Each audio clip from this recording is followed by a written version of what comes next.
बहुत समय पहले की बात है। एक दिन माता शीतला के मन में विचार आया, बहुत समय हुआ धरती पर भ्रमण करने गए हुए। आज जाकर देखती हूँ कि कौन कौन मेरी पूजा करता है और कौन कौन मुझे मानता है। ऐसा विचार करके माता शीतला ने एक बूढ़ी माई का रूप लिया और धरती पर आ गई। वहाँ वो एक गांव की गलियों में घूम रही थी। तभी अचानक किसी ने उन पर उबलता हुआ चावल का पानी डाल दिया। हाय, ये क्या हुआ? हाय, मैं तो जल गई, कोई बचाओ मुझे। अरे ये क्या है? ये तो बहुत जल रहा है। अरे मेरा सारा शरीर जल रहा है, कोई मदद करो मेरी। उबलते हुए पानी से माता के शरीर पर छाले पड़ गए। वो गांव में इधर उधर भटकने लगी, लेकिन गांव में किसी ने भी उनकी मदद नहीं की। थोड़ी दूर पर एक कुम्हारिन करवे बना रही थी। उसे माता के कराहने की आवाज आई और फिर, माई, तुम यहाँ आकर बैठ जाओ। मैं तुम्हारे शरीर पर ठंडा पानी डालती हूँ, जिससे तुम्हारी जलन कुछ कम हो जाएगी। हाँ बेटा, मेरा सारा शरीर जल रहा है, मेरी मदद करो। तब कुम्हारिन ने माता के शरीर पर ठंडा ठंडा पानी डाला, जिससे माता को शीतलता का अनुभव हुआ। अरे बेटी, अब ये जलन कुछ कम हुई है।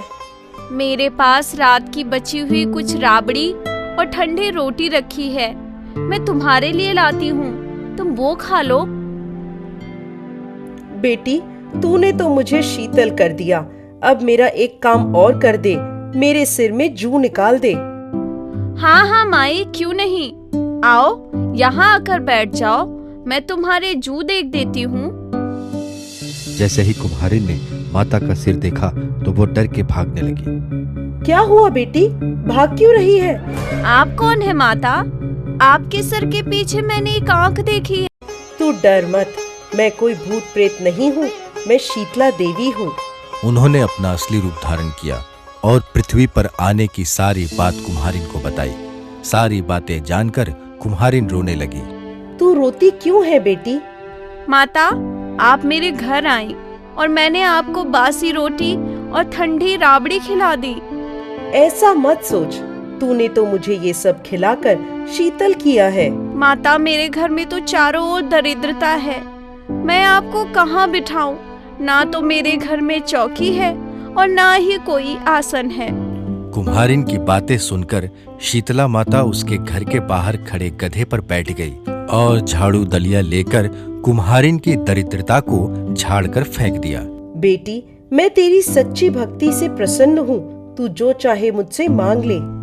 माता, आप इस गांव में स्थिर होकर रहिए, मैं जब चाहूँ आपके दर्शन कर सकूं, आपकी पूजा कर सकूं, मुझे ऐसा वरदान दीजिए माता।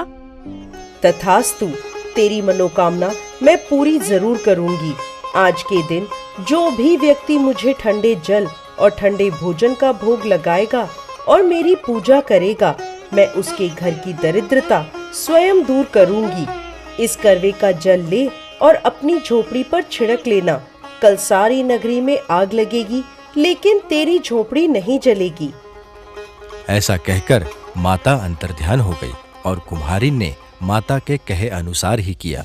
रात हुई तो सारी नगरी में आग लग गई, लेकिन कुम्हारिन की झोपड़ी ही बच गई। नगर के राजा को जब इस बात का पता चला तो उन्होंने कुम्हारिन को बुलाने का आदेश दिया। कुम्हारिन, कल सारी नगरी में आग लग गई, लेकिन तेरी झोपड़ी ही कैसे बच गई? क्या कोई काला जादू किया तूने?